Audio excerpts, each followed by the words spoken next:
Hi actors, it's Wendy Alane, Wright, talent manager at WAW Entertainment in Los Angeles, California.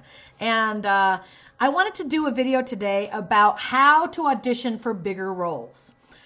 So, of course, this does not apply to brand new people who are just starting out, because I've already talked to you in depth ad infinitum about how you have to start out with student films and short films and indie films and webisodes and theater and acting classes.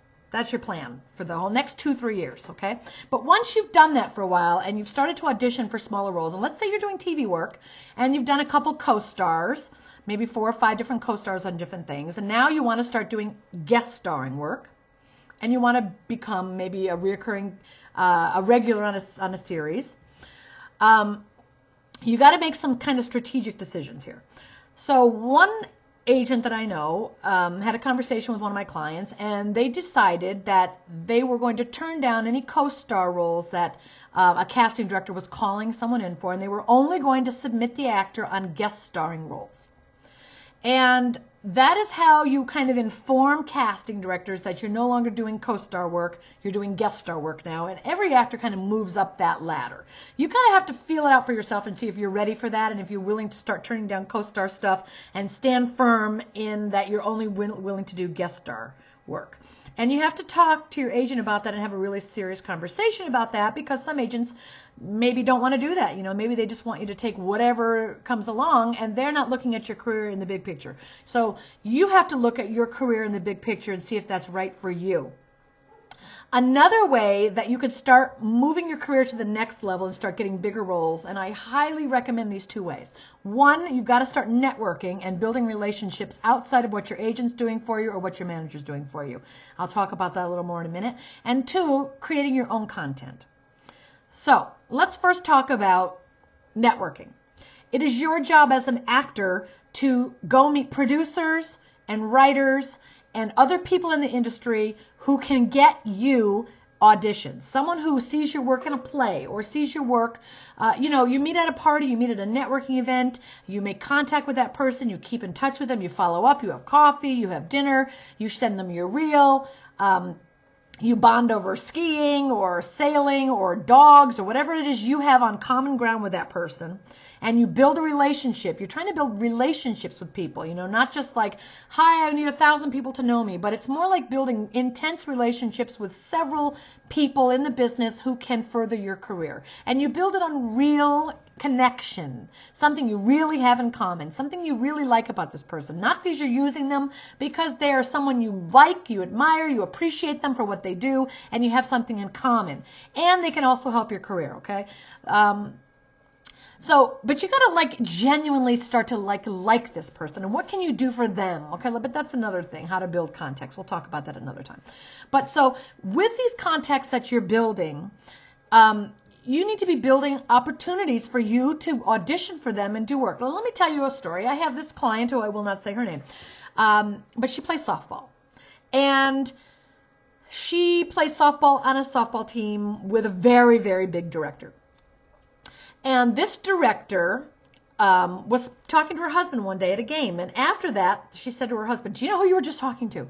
And he didn't know. And he was like, oh my God, you don't know who you were just talking to. But da-da-da-da-da. Anyway, she ended up playing softball for his team. And they became friends. And he went to her wedding.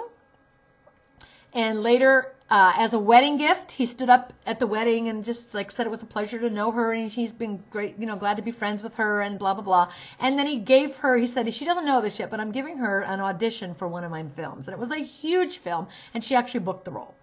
So your job is to find opportunities outside of what your agent or manager is doing. If you're sitting there stuck and you're not doing anything, you're not moving forward, it's your job to move it forward, okay?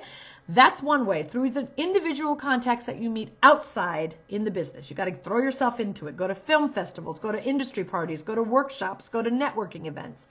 Get to places where people in the business that you can meet can help you. The other thing is create your own content.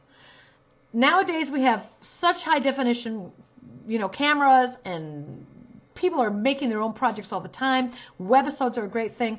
Your job is to get yourself into some sort of project that you create and produce and market and network yourself. And that gives you more exposure, and more people get familiar with your work, and then you'll start being brought in on bigger roles because people can see more of what you can do.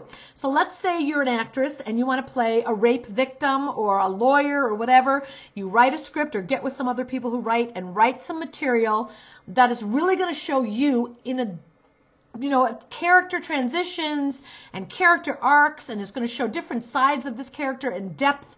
And then you get this produced and made and submit it to short film festivals. Going to Sundance would be great because every industry person in the world is at Sundance and is watching these films. But there's a lot of festivals all across the country, that you could get your film into, and a lot of LA festivals that you could get your film into that people will start to see. And once you start picking up traction in a festival and start getting your name up there, then you have something to promote. You're not walking into your contact saying, hello, please, can you give me a job? Instead, you're like, hi, I just produced this film. I'm starring in it. I co-wrote it, or whatever. And I'd like to send you the link. And here is a copy of my film. And I'd like to invite you to the screening, blah, blah, blah. Now you come from a position of power. And there's much more power in that than begging and going into an audition needy and desperate and wanting the work. So those are my suggestions to you. And I have many more suggestions, so I'll be talking to you in the next video. But in the meantime, if you like what I'm saying, please go below and post below your thoughts and ideas about this. Follow me on Twitter. Follow me on Facebook. Go to my website and sign up for my 3 free chapters of my book at WAW Entertainment or secretsofahhollywoodtalentmanager.com. And I look forward to talking to you in the next video. Listen, I get tons of emails from you guys about how much I'm helping you, and I'd love to also see them posted on my Facebook page. A little favor for me. Okay, I love you. Talk to you later. Bye.